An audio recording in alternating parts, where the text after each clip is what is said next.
नमस्कार, मैं सत्येंद्र दुबे और आप देख रहे हैं श्याम टीवी लाइव। 5 अगस्त 2020 को हुए श्री राम जन्मभूमि पूजा एवं शिलान्यास के ऊपर में Indian Muslim personal law board का कहना है कि वहां पे बाबरी मस्जिद थी और बाबरी मस्जिद ही रहेगी। इस पर काफी विवादित बयान उन लोगों ने दिया है और काफी इस पर विवाद खड़ा हो गया है। हम इसको पूरे तरीके से जानने के लिए आज मैं आए हुए हैं पंडित वासु मित्रा जी के पास में। आइए जानते हैं इनसे पूरी विवरण। जी हाँ, नमस्कार पंडित जी, स्वागत है आपका श्याम टीवी लाइव में। जी, तो वासु मित्रा जी, पहला सवाल मेरा हमारा ये है कि आपको श्री राम जन्मभूमि का पूजन हो जाने के बाद में और शिलान्यास हो जाने के बाद में आपको इस पर कितनी खुशी हुई? खुशी की जहाँ तक बात है कि खुशी तो इतनी है कि बयान करना तो मुश्किल है शब्दों में। जब अति खुशी होती है ना, जैसे माँ के सामने उसका खोया हुआ बच्चा 10 साल बाद घर वापस लौटता है और माँ को पूछिएगा कि माँ तुझे अपने संतान वापस प्राप्त करने पर कितनी खुशी हुई, तो माँ क्या बयां करेगी। तो ठीक वैसे ही 500 वर्ष बाद ये मौका मुझे देखने को मिला है, मेरी पीढ़ी को देखने को मिली है। कल्पना कीजिए 25 पीढ़ी जा चुकी है, तो ये खुशी मैं शब्दों में क्या बयान कर सकूं। तो अंदर ही आत्मा बस तृप्त हो गई। इससे बढ़िया और क्या हो सकता है। हमारे साथ सामाजिक कार्यकर्ता करण राउत जी भी शामिल है, आइए उनसे भी पूछते हैं। अच्छा सर, आपको कितनी खुशी हुई श्री राम जन्मभूमि का पूजन एवं शिलान्यास हो जाने पर? बचपन से जब से हम लोग जन्मे हैं ना, तब से सिर्फ ये आंदोलन में हम लोग देखते थे और प्राय हम लोग मतलब राम जन्मभूमि को लेके या रामनवमी को लेके, इससे पहले भी हम लोग काफी कार्यक्रम करते थे या राम जन्मभूमि के मतलब रामनवमी के ऊपर में हम लोग बड़े बड़े मिছিল से लेके हर चीज किया करते थे।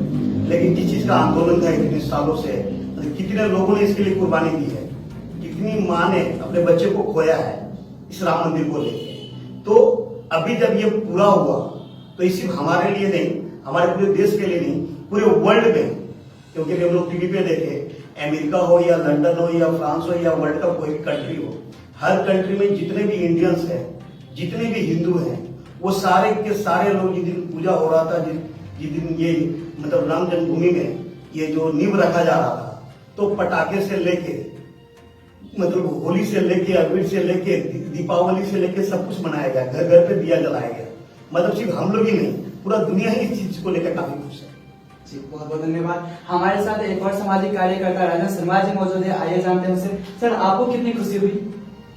जी नमस्कार, मैं श्याम टीवी को इस आज हमारे बीच से पाने का बहुत बहुत आपको धन्यवाद।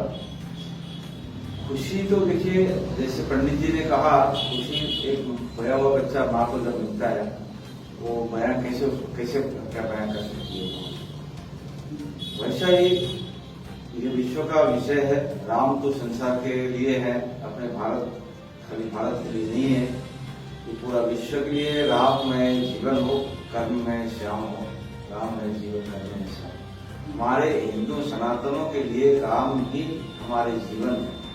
तो वो जीवन, जैसे 14 वर्ष वनवास में थे तो अयोध्या शून्य हुआ था, तो 500 वर्ष से वो 14 वर्ष तो काट के आ गए थे अयोध्या, पुनः 500 वर्ष का वनवास, ये हमने नहीं, हमारे 25 पीढ़ियों ने देखा। तो आज हम वो 525 पीढ़ियों का बाद आज हमको देखने को मिल रहा है। इसमें खुशी नहीं, आनंद है।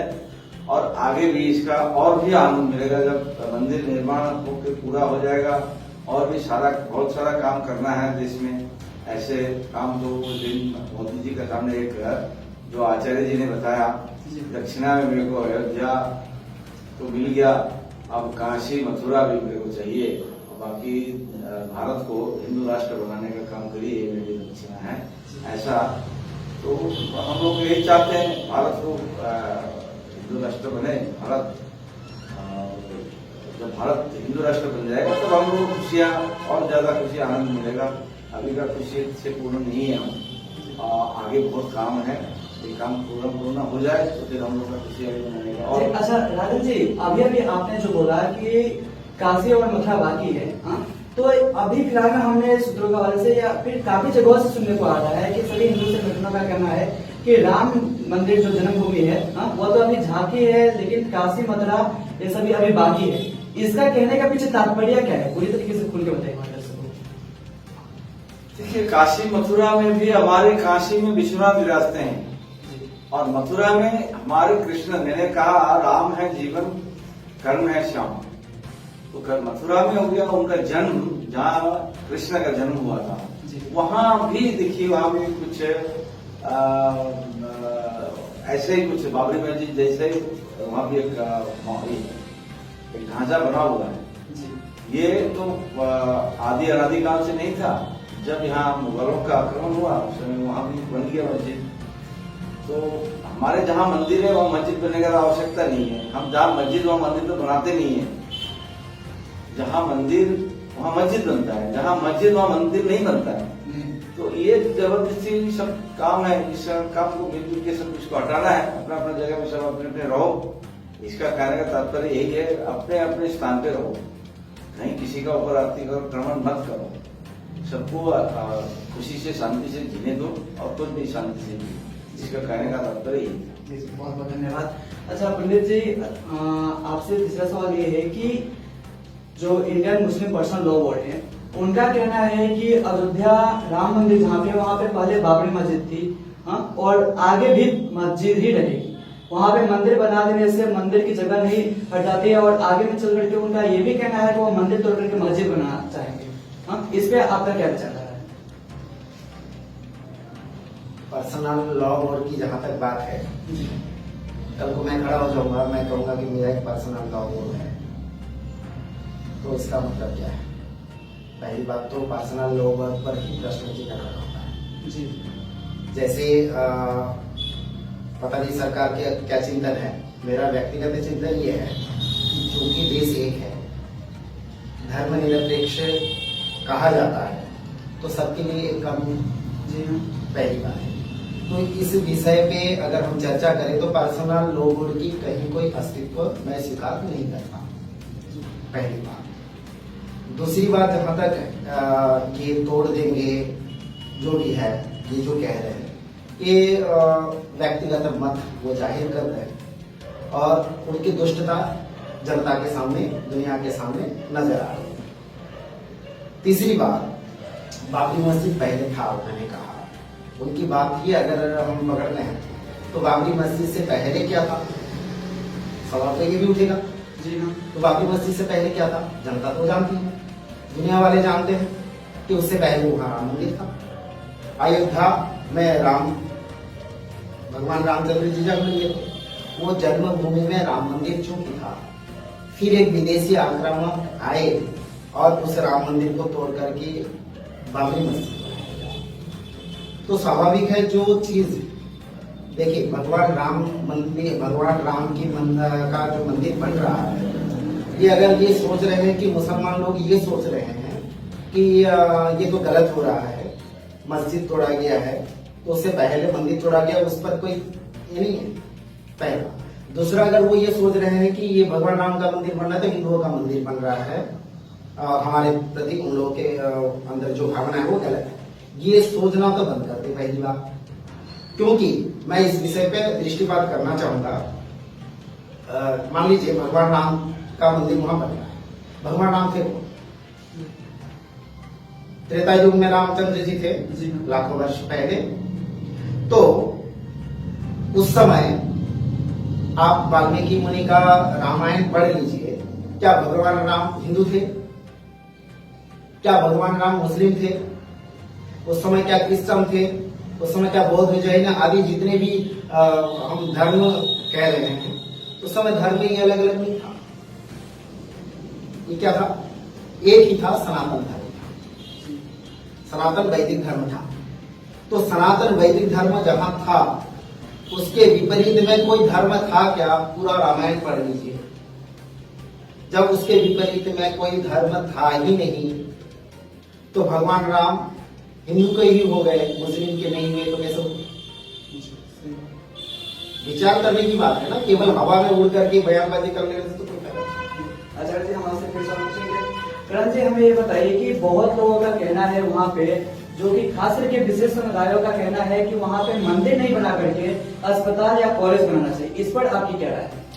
देखिए, अस्पताल या कॉलेज बनना अच्छी बात है, और अस्पताल और कॉलेज के लिए भारत में बहुत जमीन है, बहुत जगह है।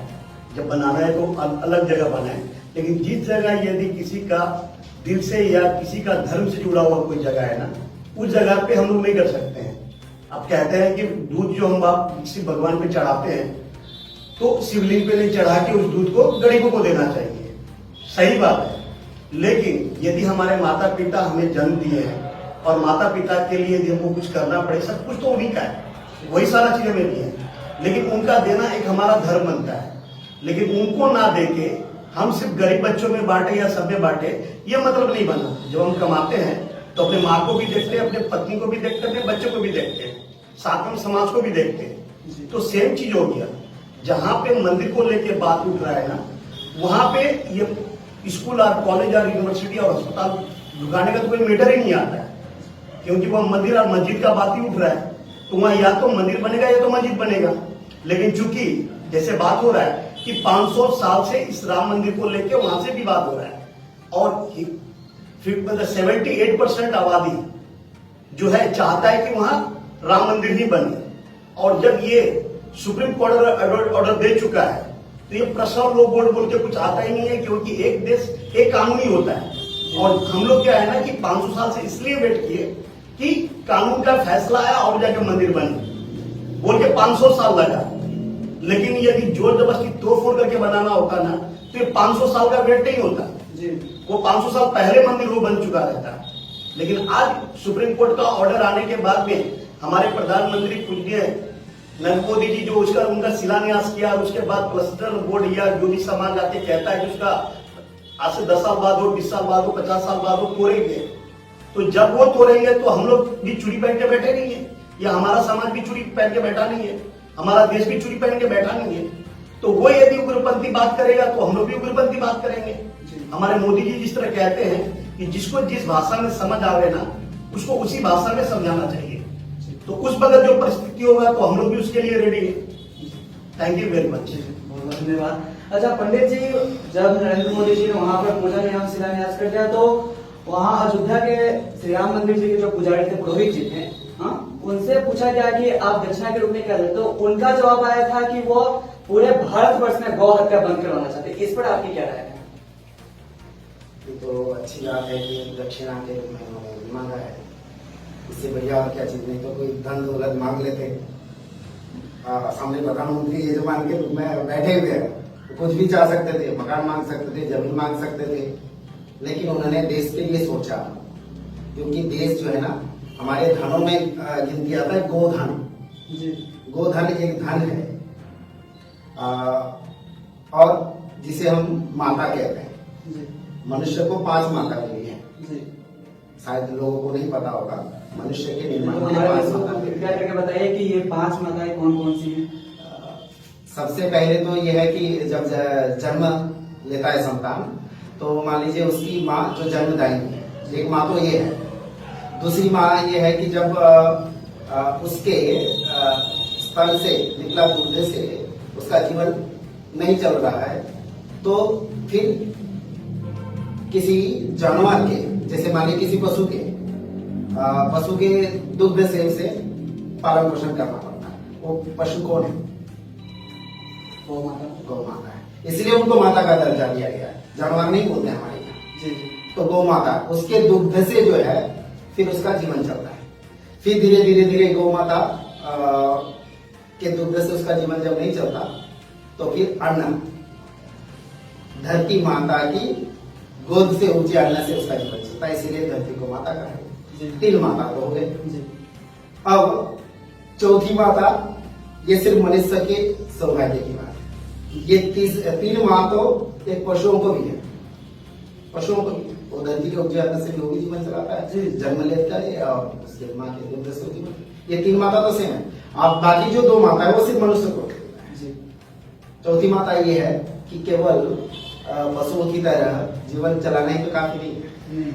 उसको कहाँ बैठना है, किसके साथ कैसे बात करनी है, उसको जीवन कैसे चलाना है, वो आचार आचरण सीखना, वो कहाँ है? नहीं तो होगा। वो है वेद। इसीलिए वेद को हम मानने वाले हैं, जहाँ पर आचार संहिता है, मनुष्य कैसे जीवन जिए। इसलिए हमारे सनातन धर्म को सनातन वैदिक धर्म बोला गया है। तो वो वेद माता की गोद में बैठ करके मनुष्य मनुष्यता सीखता है। मनुष्यता नहीं है तो मनुष्य नहीं है, पशु समान। पांचवी माता जो है, फिर मनुष्य बन लेने से ही तो नहीं होता ना। तो जिसकी कृपा से वो इस धरती में आया है, तो उसको प्राप्त करना भी तो जरूरी है, उसको जानना भी तो जरूरी है।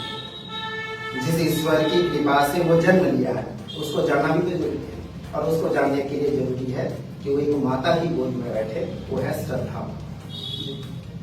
तो ये पांचों माताओं में एक माता जो गौ माता है, जिसके दुग्ध से हम अपने जीवन को चलाते हैं, बाद में उसको काट देना।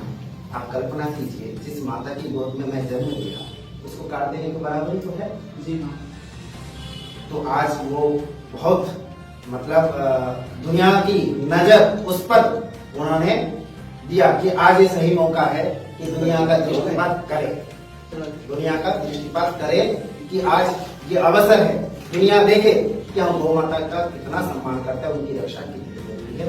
तो उस पुरोहित के लिए मैं जोरदार पर हाथ ताली देना चाहूंगा और उत्साह प्रदान करना चाहूंगा कि हमारे समाज में ऐसे पुरोहित है जो इतनी चिंता करते हैं। बहुत बहुत धन्यवाद। आखिर सवाल हमारा ये रहेगा कि पूरे भारतवर्ष के हिंदुओं को, जितने हिंदू व्यक्ति हैं, उन सभी को राम जन्मभूमि जब हो गया, पूजन हो गया, अब हमारा 500 वर्षों के बाद में ये सपना साकार होने जा रहा है, मंदिर बनने के लिए पूरा निर्माण शुरू हो गया है। तो इस पे आप पूरे हिंदू राष्ट्र को, पूरे हिंदू वासियों को आप क्या संदेश देना चाहते हैं? हिंदू वासियों को तो क्या संदेश दूं? मैं तो सबसे पहले यही कहूंगा कि भगवान रामचंद्र जी के जीवन का एक अंश अगर मैं ले लूं कि भगवान रामचंद्र जी को ये नहीं पता था अगला दिन कि मुझे राज सिंहासन मिलने वाला नहीं, ये नहीं पता था। और भरत को भी ये नहीं पता था कि मुझे राज सिंहासन मिलने वाला है। तो भगवान रामचंद्र जी को ये पता जब लगा तो उनके मन में 1 इंच तक विषाद नहीं रहा कि मुझे मिलने वाला था, क्यों नहीं मिला, वो शोकग्रस्त हो गया, ऐसा नहीं। और भरत को जब ये लगा कि मुझे राज सिंहासन मिल गया और वो प्रफुल्लित हो गए, ऐसा भी राज सिंहासन नहीं मिला, स्वीकार किया, इतनी आज्ञा समझ करके माँ के पास गए और माँ को जाकर के कहा, माँ ने पूछा, माँ को जाकर, पिताजी ने मुझे जंगल राज दिया है, वहां का राजा बनाया है, देखिए भाषा देखिए, वहां ठीक करने का दायित्व। अब वो गए, भरत को जब पता लगा, भरत गए, नहीं ये तो भगवान ने उन्हें श्रेष्ठ बनाया, मेरा ज्येष्ठ बनाया, तो दायित्व तो उन्हीं का, तो मैं कैसे इस आसन पर बैठ गए और निवेदन किए। उन्होंने कहा नहीं, मैं ठीक किया था भारत करूंगा। तो भरत ने क्या किया, खड़ा हो गया और राज सिंहासन पर बैठा कौन, भरत नहीं बैठा, कौन बैठा, रामचंद्र जी का पादुका।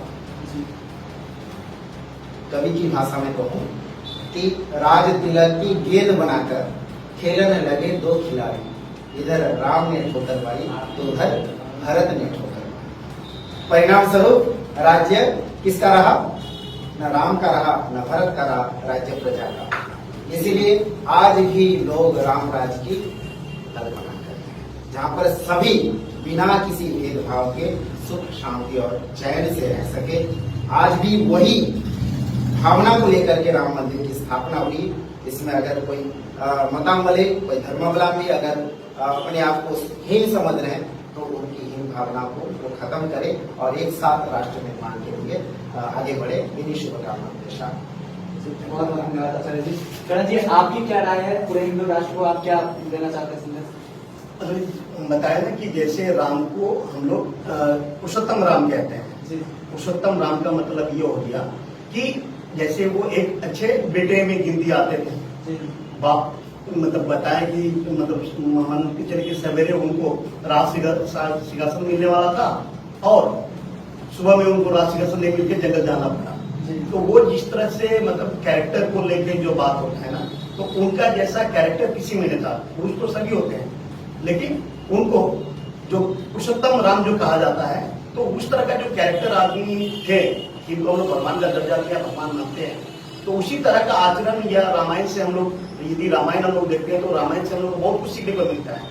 एक बेस्ट फैमिली सीखने को मिलता है, एक बेस्ट भाई बनने का सौभाग्य देखने को मिलता है उसमें, एक बेस्ट बेटा बनने को मिलता है, एक बेस्ट बाप बनने का सौभाग्य मिलता है। तो ये जो आचरण है, जिस आचरण को पूजा जाता है या देखा जाता है, या अभी भी लॉकडाउन जब पीरियड चला तो ये लॉकडाउन में भी रामायण को पीछे रीइश्यू या रीचलाया गया था।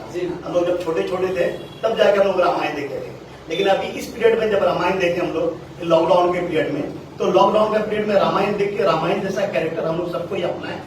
ये पूरा भारतवासी से हम लोग बोलेंगे कि कुछ राम राज्य का जो नींव पड़ा है ना, फिर से जैसे राम का कैरेक्टर हम लोग देखें वैसा कैरेक्टर हर इंसान यदि अपनाए तो भारत हम लोग का एक दिन सोना का चिड़िया जरूर बनेगा। थैंक यू, बहुत बहुत धन्यवाद। अच्छा राजेश जी, आप क्या संदेश देना चाहते हैं सभी को?